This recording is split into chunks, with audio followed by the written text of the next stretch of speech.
Selamat datang di Bincang Seru. Saya Hijrah Mawi, menemani Anda kali ini membersamai Anda hingga beberapa menit ke depan.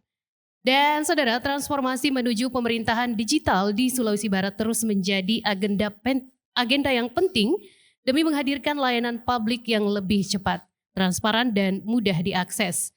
Hari ini kita akan membahas sejauh mana progresnya, tantangan yang dihadapi dan langkah kolaboratif yang perlu dilakukan bersama dengan Kepala Dinas Kominfo Sulawesi Barat dan Kepala Ombudsman Sulawesi Barat.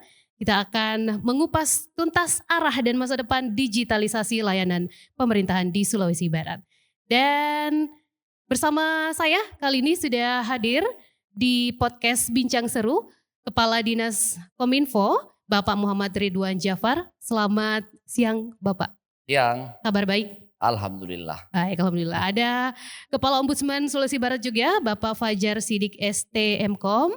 Halo Bapak, Halo. Kabar baik? Alhamdulillah sehat. Baik. Ini kayaknya kita langsung saja ya, karena ini banyak rasa penasaran mungkin yang ingin dijawab gitu ya. Pertanyaan-pertanyaan dari masyarakat tentang perwujudan pemerintahan digital di Sulawesi Barat begitu.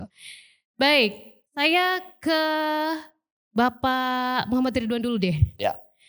Langsung saja ya, Bapak, apa strategi utama Kominfo dalam mempercepat pemerataan jaringan, khususnya di wilayah blank spot? Ini kayaknya masih menjadi persoalan juga ya. Ya. Baik, jadi memang tantangan terbesar kita sebagai fundamental digitalisasi itu ya infrastruktur. Infrastruktur. Gak ada ceritanya kita bisa mesan online kalau nggak ada internetnya kan. Iya betul. Apalagi mau berbisnis di dunia digital tanpa jaringan. Nah disadari itu ya memang jangankan Sulawesi Barat, Jawa pun masih ada blank spot. Masih ya. Sehingga itu tantangan besar secara nasional. Dan di kami atau di kita ini sudah kita lakukan berbagai cara. Tahun ini misalnya kita sudah intervensi membantu 90 titik. 90 titik. Karena kalau dalam data kami, dalam kewenangan provinsi ada 384 spot masih banyak layanan publik yang belum memiliki akses jaringan. Baik. Itu layanan publik loh ya. Layanan Bedakan dengan pemukiman warga. Itu beda hal lagi. Berarti PR-nya masih banyak nih Pak? Masih banyak. Kalau 384 itu fasilitas layanan publik seperti kantor desa. Kantornya ya, bukan wilayahnya. Karena perlu pemirsa ataupun pendengar mengetahui bahwa internet itu ya paling tidak ada 2 jalur. Yang pertama ya fiber optik ataupun wifi access point yang kita gunakan di kantor seperti ini, dan yang digunakan mobile seluler. Nah tadi yang saya maksud 384 itu ya yang wifi fiber optik.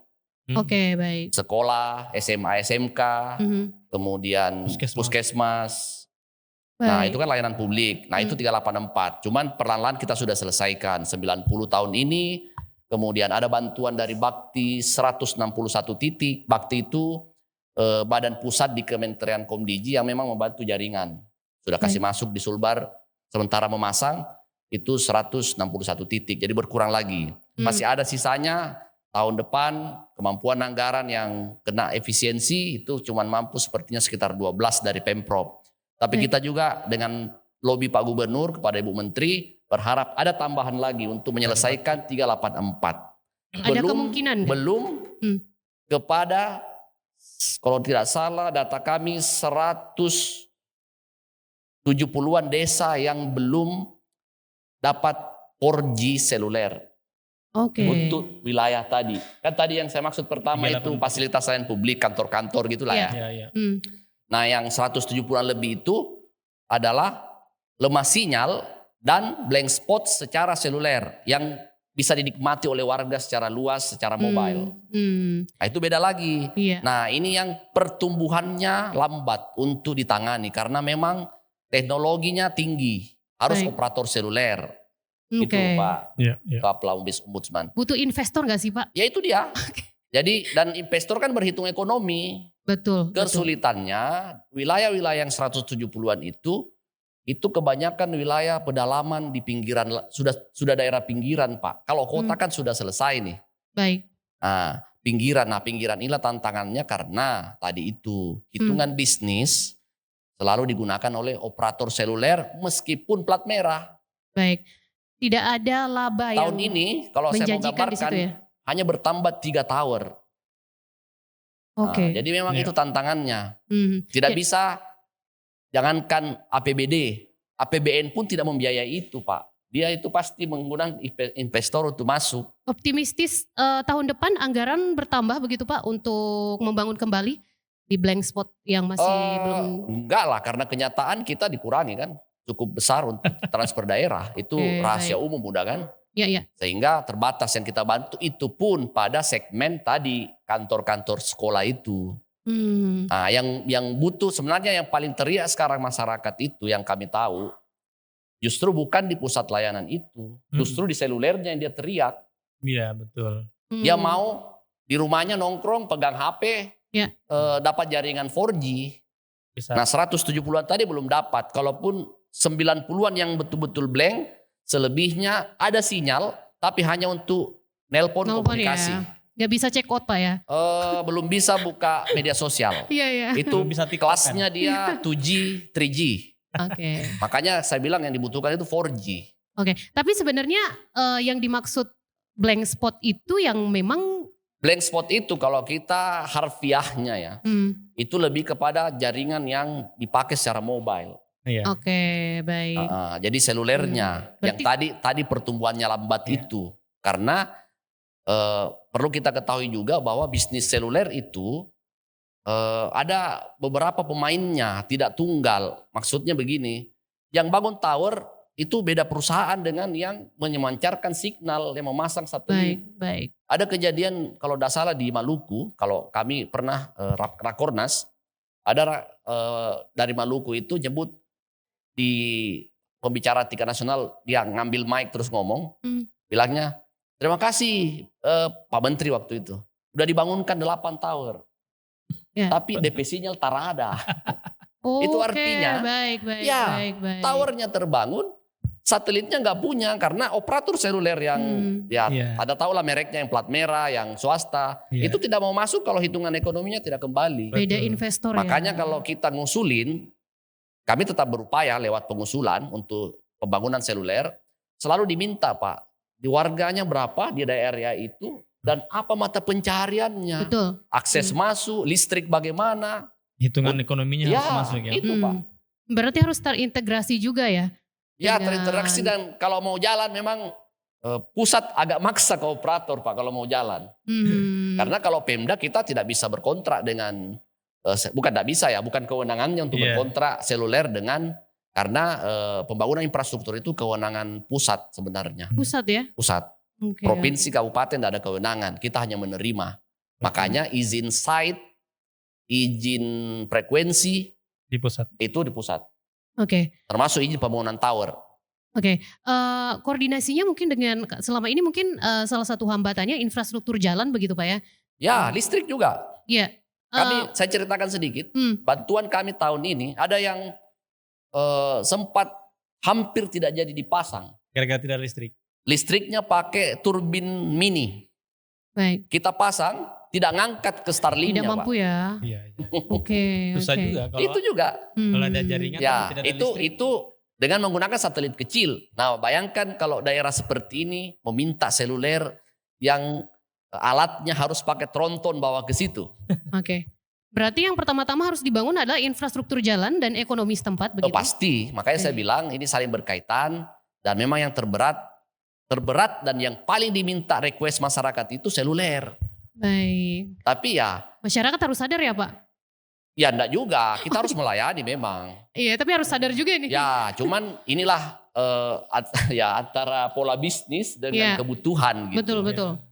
Nah, paling tidak kalau kita harus segera menemukan teknologi. Sebenarnya Starlink sudah lumayan menemukan itu, bahwa dengan satelit tidak terlalu mahal bisa kita gunakan. Hanya regulasinya memang balik lagi ke bisnis, karena kita tidak bisa mengkomersialisasikan jual kembali Pak Ketua. Oke. Jadi misalnya kita bantu Starlink terus aparat di sana, Dia lempar lagi. karena kan tidak mungkin juga disubsidi terus. Betul. Kita sudah bantu misalnya saya kasih desa ini Starlink, disebar.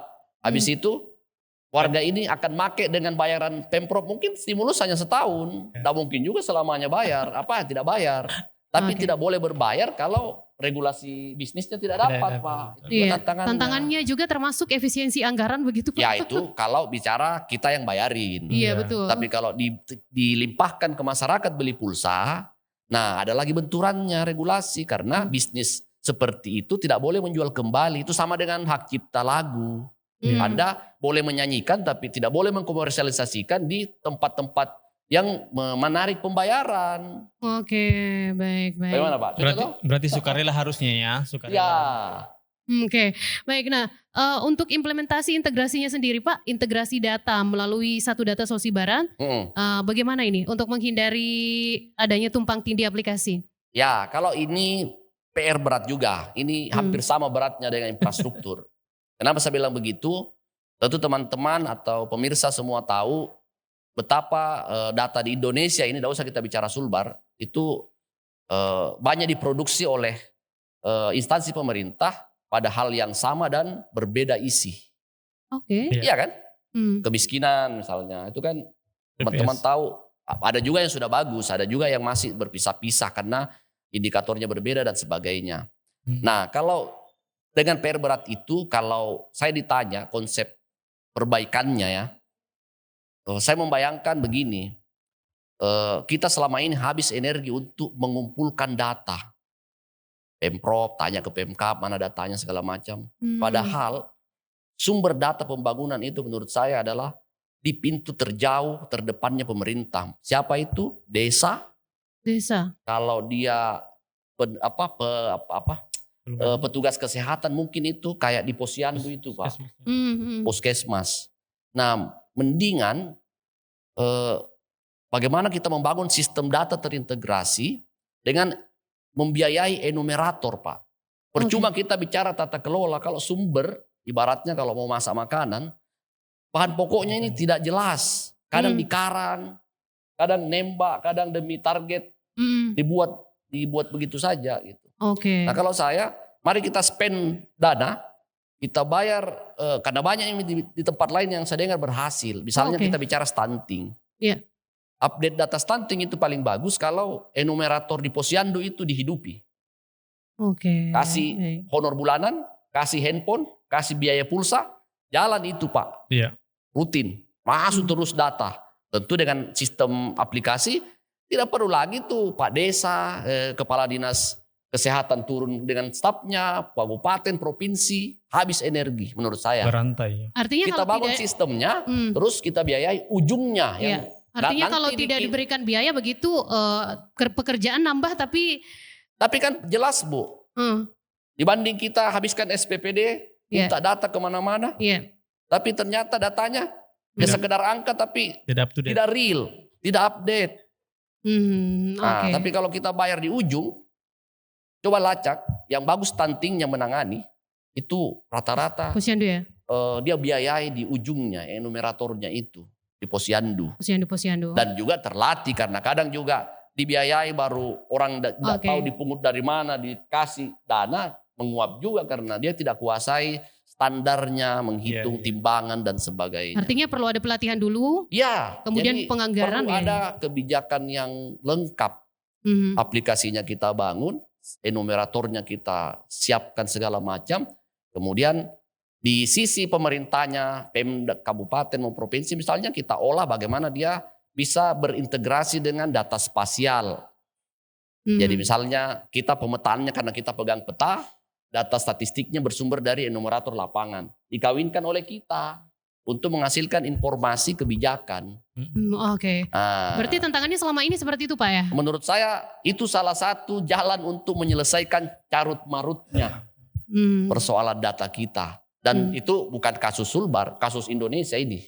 Belum bicara keamanannya. Ya, belum lagi bicara keamanan data. Itu berbicara tentang keamanan cyber untuk melindungi data masyarakat bagaimana nih Pak? Nah, kalau itu pertama Wih, saya terus ini. Tidak apa-apa. Nanti Bapak selanjutnya Kita ini setengah jam ya. kita pemantau dan pengawas. Ya kita perlu mendengarkan Kalau juga. bicara cyber, jadi pertama yang mendasar bagi saya, karena kan cyber ini terutama kalau masyarakat ya, terutama masalah data pribadi di media sosial, termasuk mungkin mobile banking dan sebagainya. Iya, betul. Nah itu kewenangannya ada di pemerintah pusat lagi tuh.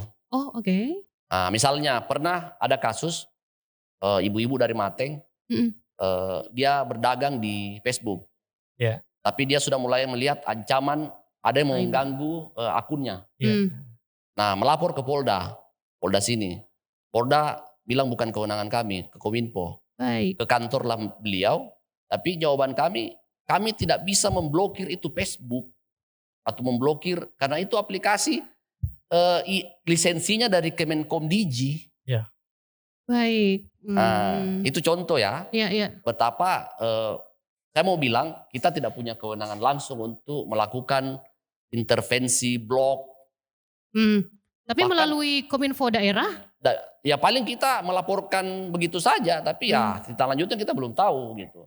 Sama seperti di Mateng ada yang menanyakan soal keresahan konten-konten lah yang berseliweran di media sosial yang sudah mengarah ke pornografi. Kemudian ditonton anak-anak kita. Saya bilang sama aja resah tak Pak. Tapi kebetulan Kominfo daerah ini tidak bisa memblok itu TikTok. Baik. Yang bisa memblok TikTok atau meminta diblok secara internal penyedia aplikasinya ya Kementerian Komdigi. Baik. Regulasi dari Kementerian Komdigi ini apakah disebut masih belum efektif? Ya, apakah regulasinya yang belum efektif atau implementasinya? Kalau saya lihat implementasinya. Implementasinya? Ya, mungkin aturannya sudah lengkap, bagus. Tapi merealisasikannya dengan efektif yang belum menurut saya ya. Tapi itu di nasional. Oke, baik. Wow, tantangan kita banyak. Keamanan cyber ini juga panjang kalau mau cerita. Sangat luar biasa ya Pak. Baik, 30 menit ke depan saya ke harus Bapak Fajar Sidik. Iya. Giliran Bapak Fajar ya. Nah, bagaimana Ombudsman menilai kesiapan Sulbar dalam menyediakan layanan publik berbasis digital?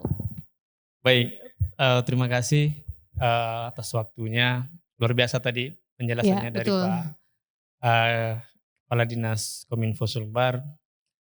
Saya kira kalau dari Ombudsman, sekali lagi Ombudsman itu posisinya sebagai pengawas. Pengawas dalam artian ya kita di satu sisi mungkin melakukan pemantauan, kemudian penilaian terkait dengan penyelenggaraan pemerintahan berbasis digital. Kalau saya tidak salah itu ada perpresnya 95 ya. 95. Terkait dengan sistem pemerintahan berbasis SPBE ya. Jadi memang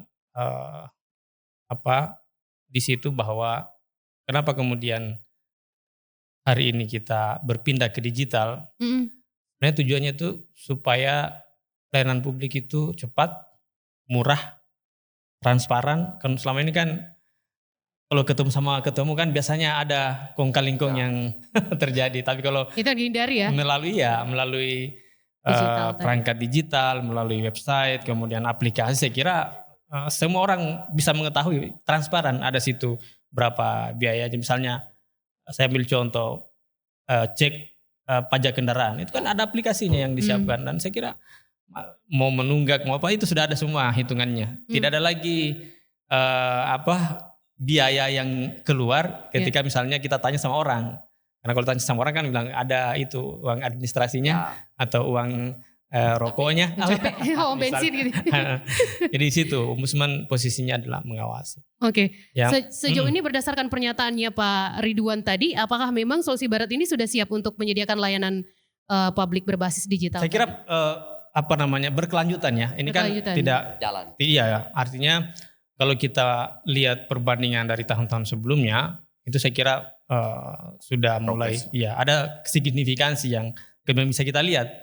Hari ini untuk misalnya di perizinan, misalnya ada layanan yang sifatnya berbasis digital, misalnya izin-izin yang tidak mengeluarkan biaya, bisa di mana saja, misalnya izin penelitian misalnya, itu kan mahasiswa dari Pasangkayu sana misalnya mau meneliti Mamuju ya tinggal kirim saja isi formnya apa semua nanti izinnya nanti dicetak sendiri. Nah itu saya bilang murah, cepat, transparan, kemudian berkualitas juga.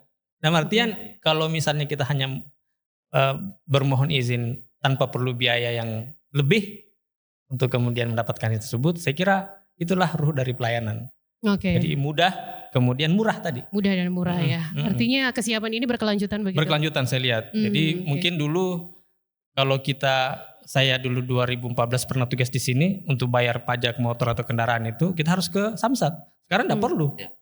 Nah makanya saya kira tidak langsung jadi begitu semuanya, tapi butuh proses. Ya, butuh proses karena tadi dijelaskan oleh Pak Kadis juga bahwa tantangan kedepannya adalah masalah tadi infrastruktur. Kemudian saya lihat juga ada mungkin terkait dengan literasi digital kita yang masih kurang.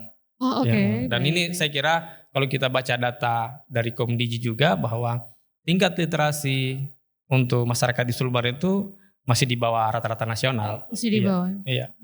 Sehingga selain infrastruktur, saya kira literasi juga perlu ditingkatkan sehingga kejadian-kejadian tadi yang menipu, menyebar hoax, menyebar apa semua itu bisa diminimalisir. Literasi membaca ya seperti itu dan literasi digital. Literasi itu digital seperti ini adalah misalnya kemampuan menggunakan aplikasi, kemudian bagaimana cara mengisinya misalnya kalau ada dan sebagainya. Saya kira itu. Maksudnya Sulawesi Barat saat ini sudah gencar untuk meningkatkan tingkat literasi, khususnya membaca di tengah masyarakat. Literasi digital juga harus penting. Meningkat gitu. Misalnya apa etikanya kita bermedia sosial misalnya, etikanya kita menggunakan teknologi ini, pasti itu kembali ke literasi. Baik, untuk resiko maladministrasi mungkin yang paling mungkin muncul ya di tahap awal pembangunan infrastruktur digital ada tidak Pak? Iya, biasanya begini. Jadi kalau saya mengamati laporan-laporan yang masuk di kami Pak Kadis, jadi biasanya masyarakat itu ketika sudah bermohon secara online itu biasanya harus ditanya lagi, datang untuk dicek kembali karena mungkin respon kan harus direspon juga itu. Ketika misalnya kita mengisi form, tapi orang di penyelenggaranya tidak mungkin mengklik terima atau menyetujui, itu kan tidak bisa juga. Makanya kemudian biasanya kok saya sudah mengisi data kemudian belum ada respon sampai hari ini, nah itu berarti yang bermasalah adalah di sisi penyelenggaranya. Seperti itu. Ada juga misalnya sudah mengisi dengan benar kemudian ternyata mungkin ada bertemu di luar lagi misalnya ini saya sudah terima datanya apa semua, tetapi di situ kan ada lengkap nomor HP apa semua alamatnya. Itu biasanya melalui melalui telepon, kemudian bicara soal harga lagi di situ. Nah itu yang mungkin hari ini yang kita akan betul-betul fokus untuk bagaimana kemudian hal seperti itu bisa dihilangkan. Masyarakat kalau menggunakan akses digital untuk pelayanan publik tadi tidak perlu ada tatap muka ya? Harusnya. Makanya sistemnya juga harusnya kalau bisa interaksi dengan manusia itu itu dihindari sekarang. Dihindari gitu. Iya, dihindari sekali. Karena tadi potensi-potensi untuk kemudian menjadi maladministrasi itu sangat salah gunakan, kemudian potensi maladministrasi yang lain itu bisa terjadi. Nah, dari tahun-tahun sebelumnya mungkin ada beberapa hal yang menjadi kendala dari pengawasan Ombudsman sendiri. Nah, kalau untuk pengawasan pengadaan infrastruktur atau penyediaan infrastruktur digital di daerah, apa saja yang menjadi kendala? Mungkin sebelum menjawab itu, saya tadi mau menambahkan bahwa di kami di Ombudsman itu ada evaluasi penyelenggaraan pelayanan publik, namanya dulu kepatuhan penyelenggaraan pelayanan publik, sekarang namanya opini penyelenggaraan pelayanan publik. Jadi salah satu fokus yang kami teliti atau yang kami nilai adalah bagaimana kemudian sebuah instansi atau PD itu penyelenggaraan-penyelenggaranya berbasis elektronik. Itu yang kita nilai standarnya. Apakah dia sudah mempunyai website, apakah dia sudah menggunakan media sosial dalam hal berinteraksi atau menerima pengaduan dan lain sebagainya. Ini yang kita nilai.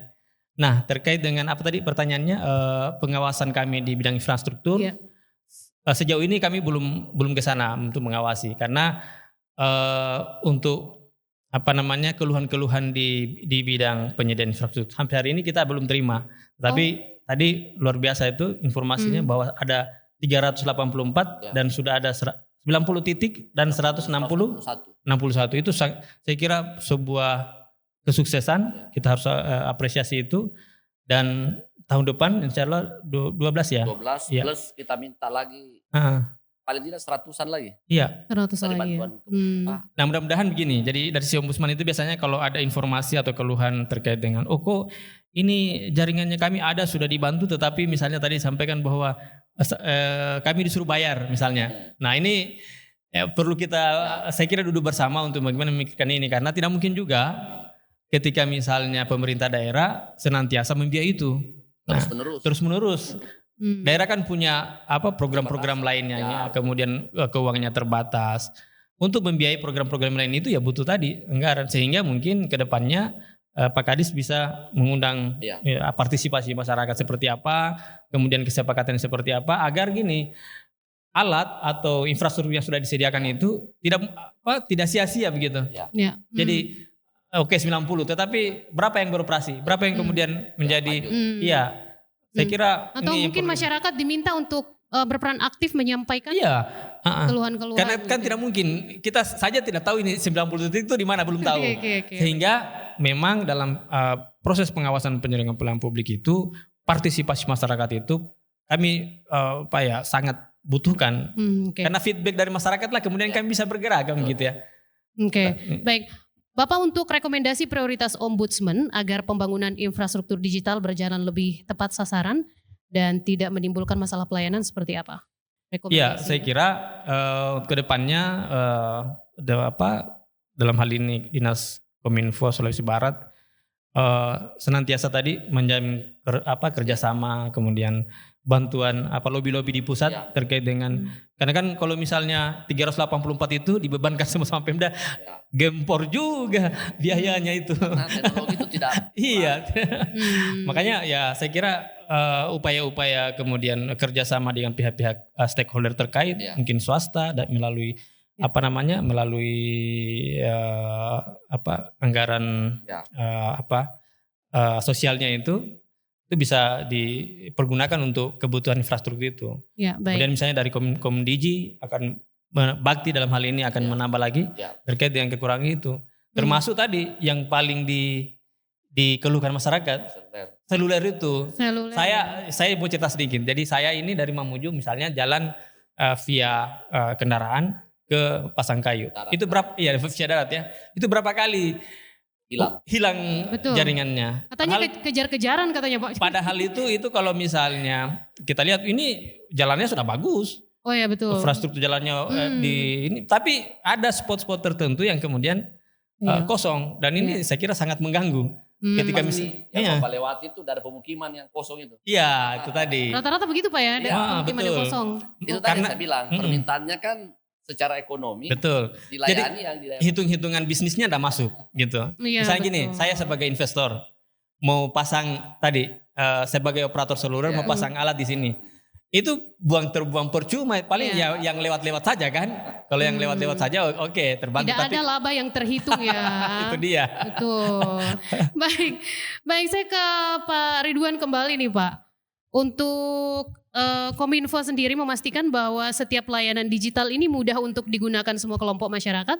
Bagaimana langkah yang diambil?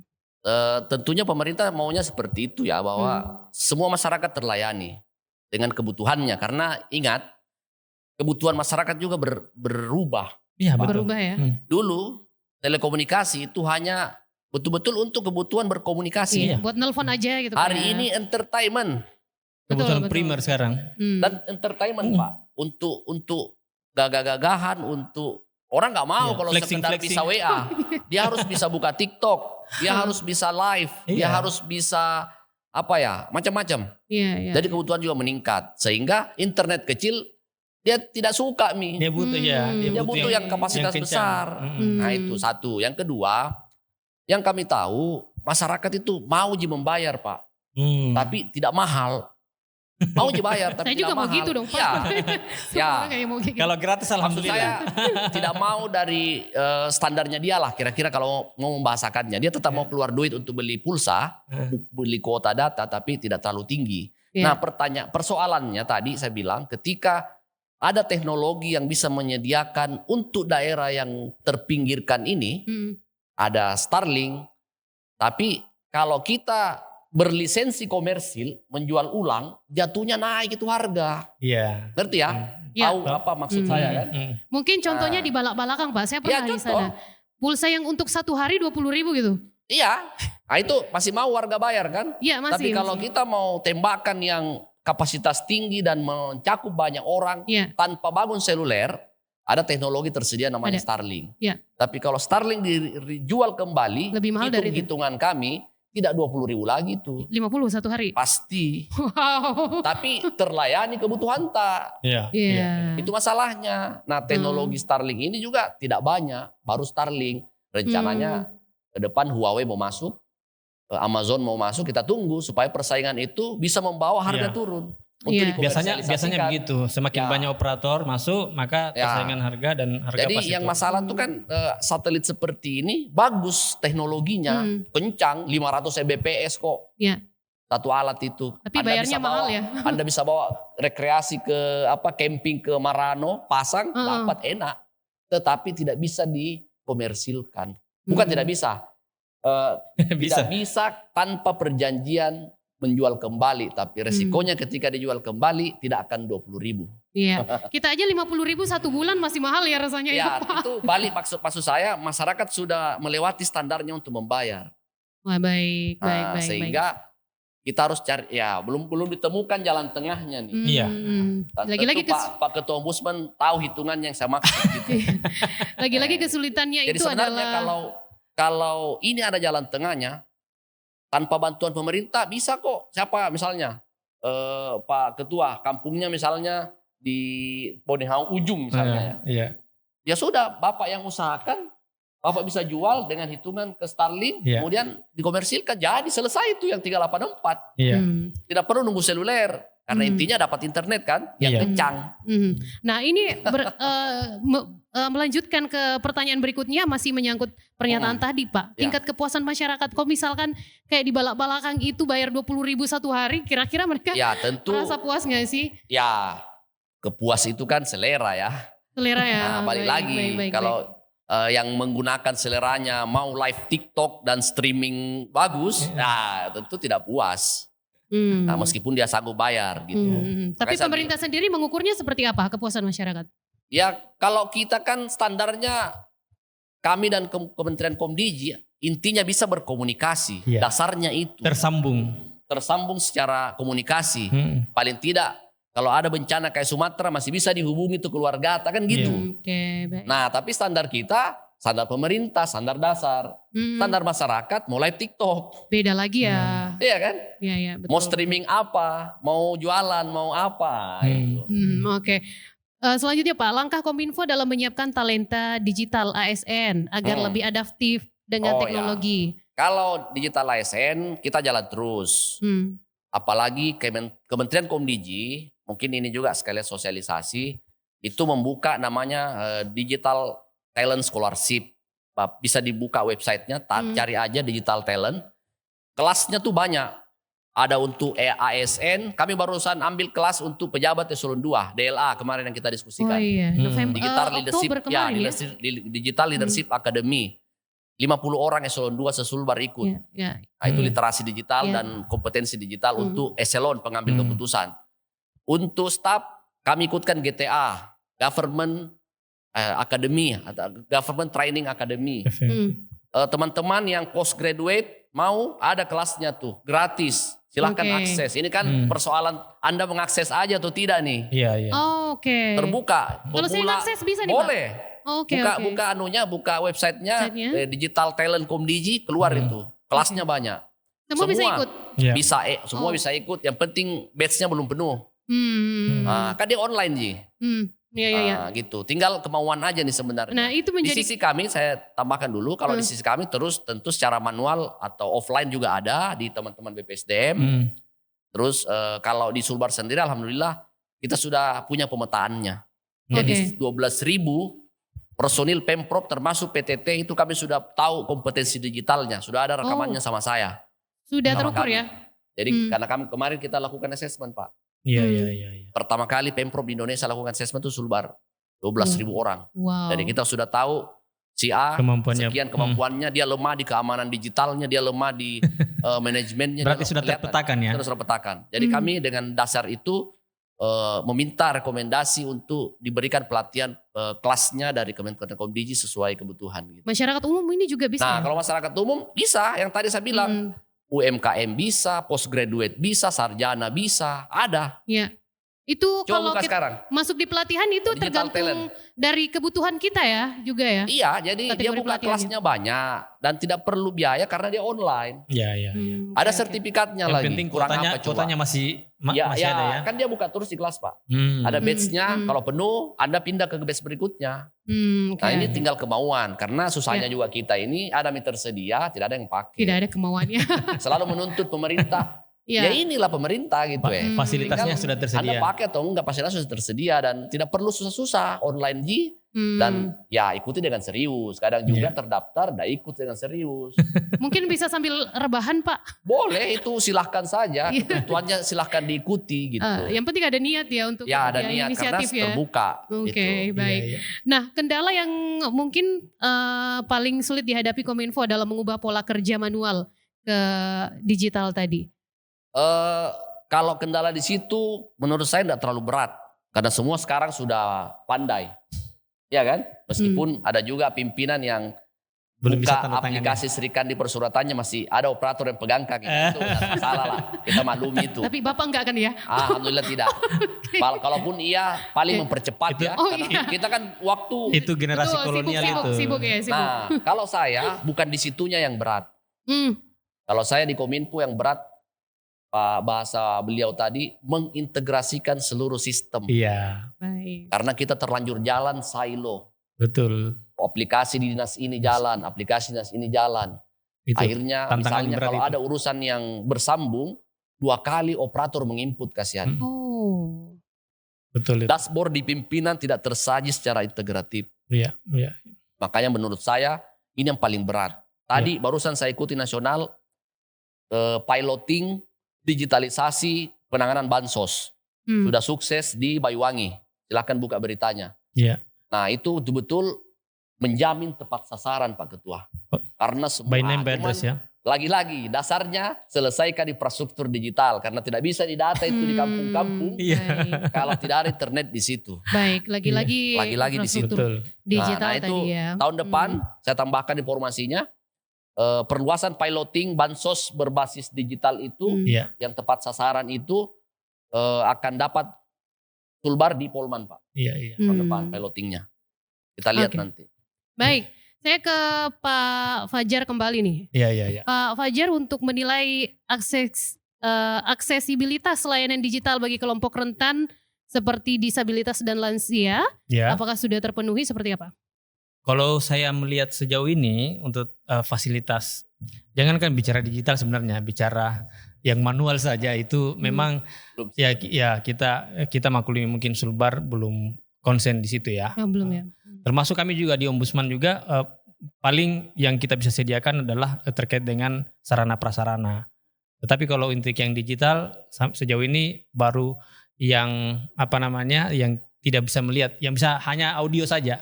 Jadi ketika kami membangun sebuah sistem pengaduan itu kami ikutkan pengaduan audio. Jadi ketika masyarakat misalnya mau mendengar balasan dari apa yang dia masukkan itu melalui, jadi bisa bicara tapi tidak bisa melihat, itu kan melalui audio ya. Jadi kalau misalnya mengadu itu langsung bicara saja, ditekan saja itu mic-nya, bicara, kemudian ada kedengaran. Itu sudah operatornya. Sudah ada. Tetapi kalau di website Pemda saya lihat kayaknya belum ada. Termasuk mungkin ya fasilitas terkait dengan yang berkebutuhan khusus yang lain itu belum ada. Okay. Makanya kalau penilaian kami terkait dengan ketersediaan infrastruktur digital, kemudian sarana prasarana, itu biasanya hanya melihat ketersediaan manual dulu. Karena kalau bicara digital, saya kira infrastrukturnya mahal juga, dan membangunnya itu yang saya kira agak panjang. Oke, baik, Pak. Untuk memastikan tidak terjadi penyalahgunaan wewenang atau kebocoran data dalam sistem digital, bagaimana? Iya, jadi ini memang tadi sempat disampaikan Pak Kadis bahwa tantangan ke depannya kita itu adalah selain infrastruktur, integrasi, kemudian keamanan data. Ya, kita harus akui bahwa di kita ini jangankan data kita di Sulbar, data pusat saja itu berapa kali retas. Makanya berbulan-bulan kita diserang sama Bjorka itu. Itu jadi bulan-bulanan kita kan. Sampai kemudian disuruh bayar sekian miliar itu. Sebut jadi juga. Makanya bicara terkait dengan keamanan data, saya kira ini kewajiban pemerintah. Jadi kami selalu menyarankan bahwa ketika menyelenggarakan pemerintahan berbasis elektronik, yang perlu diperhatikan tadi adalah keamanan datanya. Itu wajib. Ada semacam sertifikat audit keamanan data, ISO namanya. Itu wajib dimiliki oleh sebuah instansi. Oke. Kita pengen tahu juga nih Pak, untuk kolaborasinya Ombudsman dengan OPD di Sulawesi Barat untuk peningkatan pelayanan digital seperti apa?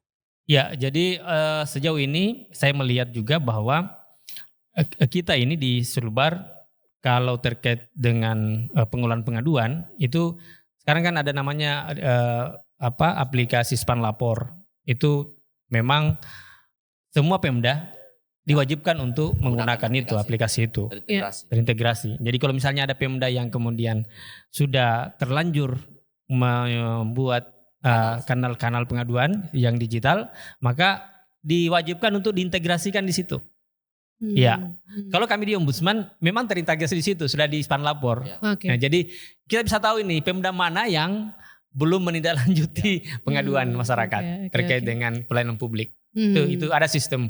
Sudah ada regulasi untuk kolaborasi tadi ya dari Ombudsman dan OPD. Baik, saya ke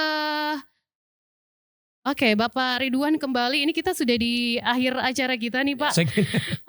Seru sekali perbincangannya. Pertanyaan saya masih banyak ini untuk Bapak berdua ya. Mungkin ada kesempatan di lain waktu kita lanjutkan kembali ya Pak. Siap. Baik, saya ke Bapak Ridwan kembali. Untuk terakhir nih Pak, prioritas jangka panjang untuk mempercepat terwujudnya pemerintahan digital di Sulawesi Barat. Ini pertanyaan muncul juga waktu saya barusan ini ikut lelang untuk menjadi kepala Dinas Kominfo. Amin, kita doakan. Apa yang dimimpikan? Mudah-mudahan jadi. Mudah-mudahan, amin. Doakan sehat ya dan terpilih. Nah, jawaban saya bilang yang saya bayangkan ekspektasi saya terhadap digitalisasi itu, ya semua layanan itu terintegrasi dan otomatis. Betul. Jadi gampangnya kayak aplikasi GoFood atau Gojek, Anda sekali masuk, seluruhnya ada di dalam tuh. Satu pintu.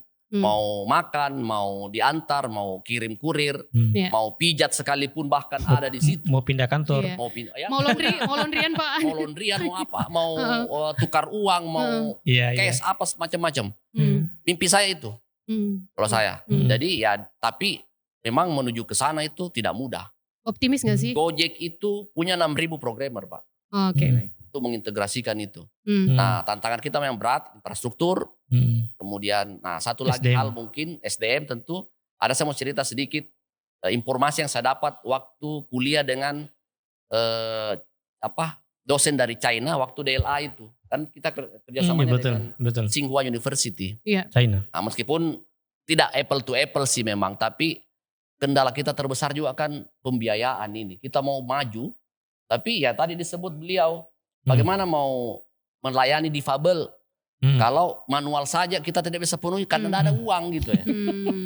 Nah, saya dibandingkan, informasi yang saya mau sampaikan ini, dia bandingkan itu dosen yang ngajar kita pakai bahasa Cina tapi ada translate-nya. Dia bilang perbandingannya kalau sekarang APBN Indonesia dengan APBN China, dengan segala kemegahannya itu Cina yang teman-teman lihat di medsos, Indonesia itu kan 3.700 triliun ya. Iya. Salah Pak ya? Iya, 3.700. 3.700 triliun APBN kita. Cina berapa? 64.000. 4.000-nya saya tidak sanggup kita kejar, apalagi 60.000-nya. 60. Bagaimana? Ya kalau dengan begitu kan pasti semua terbiayai Pak. Betul. Semua hal bisa kita ikuti standarnya. Oke. Tapi kalau sekarang dengan kondisi itu ya Apa yang ada kita aja. penuhi, tapi ada skala prioritas. Sehingga kalau dituntut semuanya terpenuhi langsung ya bakal tidak mungkin. Siapapun jadi pemimpin, siapapun yang menjadi aktor di dalamnya. Oke. Jadi harus bersabar, bertahap. Oke, jadi Kira-kira itu. terakhir nih harapannya Pak. Apalagi digital itu tidak murah. Iya. Nah ini terakhir Pak, harapannya jadi seperti apa di ke depan? Adakah optimisme begitu? Ya saya optimis bahwa kalau mulai dari kami di Pemprov, target saya segera digitalisasi, terintegrasinya seluruh aplikasi, akses satu portal, kemudian database di belakangnya semua terhubung. Atau bahasa kerennya interoperabilitas terwujud. Baik. Itu dulu. Kalau sudah itu saya yakin layanan ke publik yang diawasi oleh beliau bakal lebih baik. Betul. Oke, baik. Terakhir Pak harapannya dari Pak Fajar. Jadi kalau bicara digital ini, ya ini kan ruang baru sebenarnya ini. Ruang baru kita hari ini adalah digital. Makanya dengan terbentuknya komunitas digital misalnya atau ruang digital itu ya menjadi arena baru buat kita. Dan ini pasti akan berjalan terus. Saya kepemimpinan sampai kapanpun ketika masih ada internet, masih ada aplikasi dan handphone apa semua ini, perangkat semua, saya kira digital akan hidup terus. Dan semua yang selama ini misalnya masih berbasis manual, akan itu pelan-pelan akan berubah menjadi digital. Kebutuhan, dulu kan kita tidak mimpi ini, ada duduk di rumah langsung datang makanan. Saya tidak pernah membayangkan itu malah. Nah sekarang, dimanapun kita yang penting terhubung dengan internet, semua bisa kita lakukan. Pesankan orang pun bisa. Mau belanja, mau belajar. Sekarang kan, betul. Kan tinggal kesungguhan saja. Orang mau belajar. Jadi kuliah di universitas manapun, saya kira kampus-kampus terkenal di dunia itu sudah membuka semua dirinya dengan ada layanan digitalnya. Jadi kita yang kembali ke kita sekarang, kita mau beradaptasi atau kita ditinggalkan, kan seperti itu. Tentunya harapan ke depan sepertinya terutama anggaran. Itu dia. Baik Bapak Fajar Siddiq ST.M.Com, terima kasih untuk kebersamaannya di kesempatan kali ini. Beliau sebagai Kepala Ombudsman Sulawesi Barat. Bapak Muhammad Ridwan Jafar, terima kasih Bapak untuk kesempatannya kali ini ada dari Kominfo ya, selaku Kadis Kominfo Sulawesi Barat. Dan tentunya seru sekali perbincangan kita, tentu banyak hal yang perlu diperbaiki lagi untuk meningkatkan akses digital ya di seluruh Indonesia, terutama di Sulawesi Barat. Dan pendengar untuk kali ini nampaknya kami langsung pamit dari podcast Bincang Seru kali ini. Saya Hijrah Mawis, selamat sore dan sampai jumpa.